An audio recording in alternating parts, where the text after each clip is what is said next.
ট্রাম্পের হাত থেকে সহজে নিস্তার পাচ্ছে না ভারত। দেশটিতে নিজেদের পূর্ব নির্ধারিত সফর স্থগিত করেছে আমেরিকার বাণিজ্য প্রতিনিধি দল। এর ফলে অনিশ্চয়তায় পড়েছে দুই দেশের বাণিজ্য চুক্তি। এর মধ্যেই এবার ভারতকে মুনাফাখোরের তকমা দিয়েছে আমেরিকা। দেশটির শীর্ষ ধনকুবেরদের বিরুদ্ধে রাশিয়ার তেল বিক্রি করে বিপুল লাভের অভিযোগও এনেছে ওয়াশিংটন। মঙ্গলবার ভারতের ওপর ক্ষোভ ঝেড়েছেন আমেরিকার অর্থমন্ত্রী স্কট ব্যাসেন্ট। বলেন, এক কথায় ভারত মুনাফাখোর। লাভের জন্য ইউক্রেন যুদ্ধের সুযোগে রাশিয়া থেকে সস্তায় তেল কিনছে দিল্লি। এ ধরনের আচরণের তীব্র নিন্দা জানান তিনি।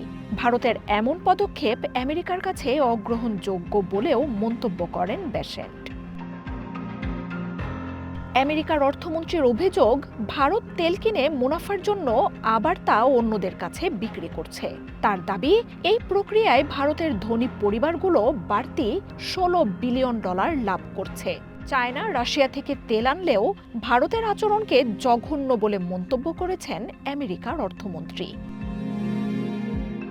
ইউক্রেন যুদ্ধ শুরুর পর রাশিয়ার জ্বালানি পশ্চিমা নিষেধাজ্ঞার সবচেয়ে বড় লক্ষ্য হয়ে ওঠে। তবে তার নামে নেই ভারতের মতো বৃহৎ অর্থনীতি অল্প দামে রাশিয়া থেকে তেল কিনতে শুরু করে।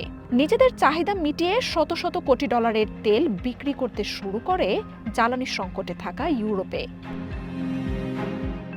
রুশ তেলের সবচেয়ে বড় ক্রেতা এখন ভারত। গত জুলাইয়ে প্রতিদিন গড়ে 15 লাখ ব্যারেল তেল আমদানি করেছে দিল্লি। আগে 1% থাকলেও যুদ্ধের পর এই তেল আমদানি 40% পৌঁছায়। আমেরিকান অর্থমন্ত্রীর এই অভিযোগের কেন্দ্রে রয়েছেন ভারতের ধনকুবের মুকেশ আম্বানি।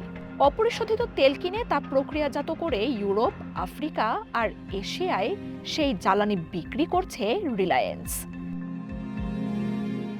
শুল্ক থেকে বাঁচতে আমেরিকার নানা পর্যায়ে ভিন্ন ভিন্ন স্তরে আলোচনা চালাচ্ছে নরেন্দ্র মোদীর সরকার।